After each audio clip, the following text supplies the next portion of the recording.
Bonjour à tous, Nicolas Laï, coach sportif. Aujourd'hui, on se retrouve pour un nouvel exercice de mon livre La méthode Laï. On sera sur un développé incliné à la barre guidée. Donc un développé incliné qui est très intéressant par rapport à sa variante avec la barre libre. D'ailleurs, c'est pas vraiment dans cet ordre-là, c'est plus le guidé qui est une variante au libre, si vous voyez ce que je veux dire. L'avantage, c'est que vous n'avez pas évidemment à stabiliser la barre, à solliciter l'équilibre. C'est un avantage parce qu'en fait, vous allez pouvoir en fait solliciter un petit peu vos pectoraux de manière plus efficace, peut-être si vous ne les sentez pas beaucoup sur des poids libres. Si vous avez du mal à avoir le mouvement, par exemple, du développé incliné à la barre libre ou du développé couché à la barre libre, en sollicitant correctement vos pectoraux, il y a de fortes chances que sur l'incliné, ce soit un éducatif qui vous permette de les sentir par la suite. Donc pour la position du développé incliné, je vous laisse aller voir toutes les petites consignes de sécurité que j'avais fait dans la vidéo du développé couché à la barre libre. Ici, on va faire un court résumé, mais je vous avais fait une bonne vidéo pour expliquer un petit peu les 2-3 points importants en fait, à réaliser pour ne pas se blesser et puis pour faire correctement l'exercice.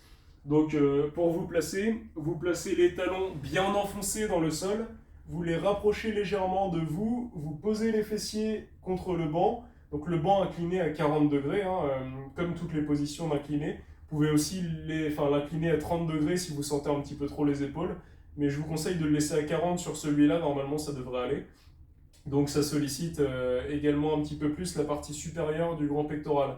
Là encore une fois, j'avais déjà fait une vidéo d'explication sur le développé incliné à la barre libre, que je vous invite à aller voir si vous le souhaitez avant de regarder cette vidéo.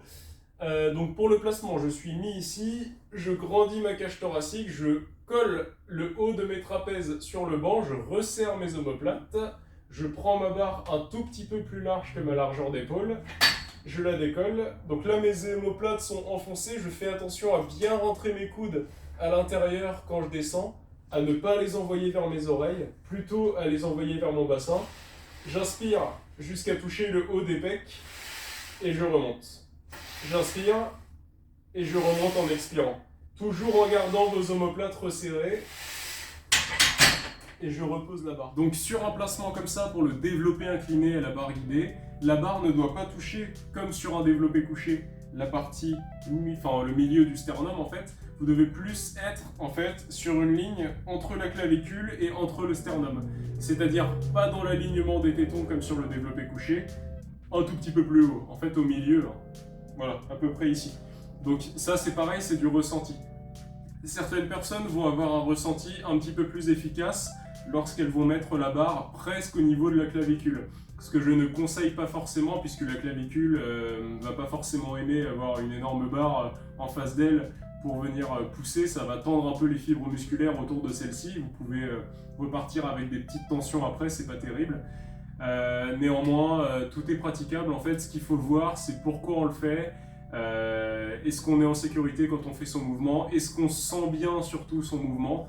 C'est-à-dire qu'on ne peut pas prendre mon développé incliné avec une barre guidée et le développé incliné, par exemple, à la barre guidée d'un ami qui ne va pas forcément le faire pareil que moi. Ce qui est important, c'est que tous les deux, on ait les mêmes sensations et qu'on voit qu'on travaille en sécurité dans un mouvement qui nous ressemble finalement. Donc voilà, on a fait à peu près le tour il me semble, et puis on se retrouve pour un prochain exercice.